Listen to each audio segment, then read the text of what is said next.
মুখ্যমন্ত্রী যে স্টেটমেন্টটা দিয়েছিলেন তারপরেই মুখ্যমন্ত্রী সঙ্গে সঙ্গে বেরিয়ে আসেন।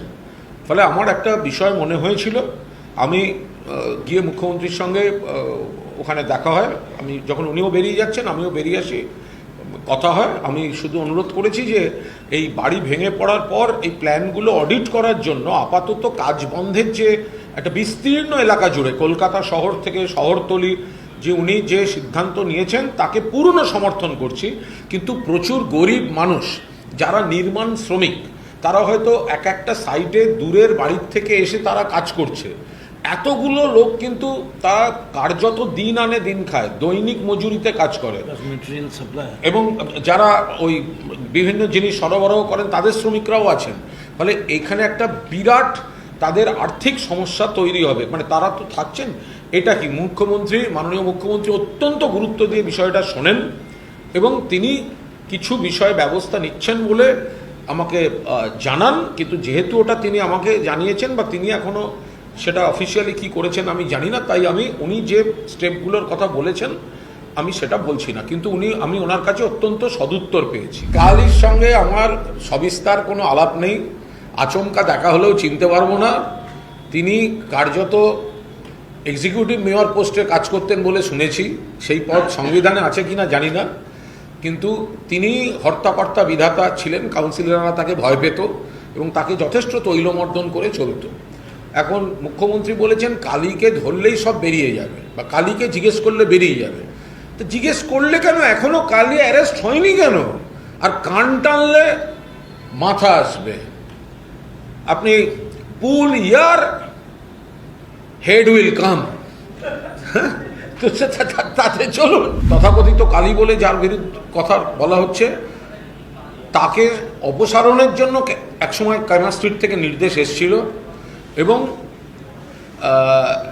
সেই নির্দেশটা মানে কালী কখনোই ক্যামাক স্ট্রিটের নয়, কালী পুরসভার, ঠিক আছে। এখন ফলে ওখানে ওই তথ্যগত বিভ্রান্তির অবকাশ আছে। ক্যামাক স্ট্রিট, আমি ক্যামাক স্ট্রিটের ডিটেলে ঢুকছি না, ক্যামাক স্ট্রিট কিন্তু কালীকে কোনো অবস্থায় সমর্থন করে। রুটিন ফাইল আস্তে আস্তে সই করা এক জিনিস, আর বিষয়টা তাকে পাঠানো হয়েছে কোনো সুপারিশে সই করা, দুটো আলাদা জিনিস। এবার একজন পদাধিকারীকে অনেক রকম সই করতে হয়, ডিপার্টমেন্ট থেকে অনেকগুলো ফাইল আছে, প্রত্যেকটার গোড়ায় গিয়ে পৌঁছে নিজে পরীক্ষা করা কারুর পক্ষে সম্ভব হয় না বা হওয়া কঠিন, সেখান থেকে গলে যেতে পারে। আমি ডিফেন্ড করতে যাচ্ছি না। মুখ্যমন্ত্রী যখন দেখিয়েছেন, ফলে প্রথম লাইনটা বলেছেন সই, দ্বিতীয় লাইনটা বলেছেন ছাড়বো না। যদি না ছেড়ে থাকেন এখনো অ্যারেস্ট নয় কেন? অবিলম্বে অ্যারেস্ট করা উচিত। মুখ্যমন্ত্রী বিধানসভায় যে স্টেটমেন্ট দিয়েছেন তাকে সমর্থন করছি।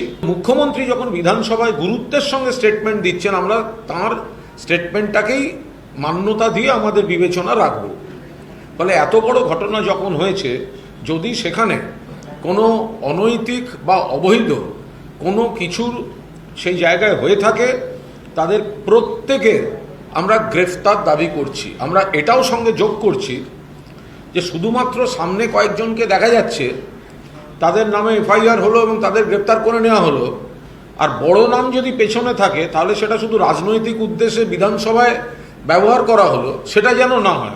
কেউ নতুন তৃণমূলের সহসভাপতি হয়েছেন বলে গ্রেপ্তার হবেন না, প্রোটেকশন দেবেন মুখ্যমন্ত্রী, দুটো যেন না হয়। যদি প্রাক্তন মেয়র তার কোনো দায় থাকে তাহলে তাকে অ্যারেস্ট করা হোক। কিন্তু মুখ্যমন্ত্রী দেখিয়েছেন অভিযোগের আঙ্গিকে, দেখিয়েছেন বিষয়টা, এই দেখুন কে করেছে, তো তাহলে তাকেও অ্যারেস্ট করা উচিত। তাহলে বালিশ ছাড়া তৃণমূলে গেছে বলে কি অ্যারেস্ট হবে না নাকি?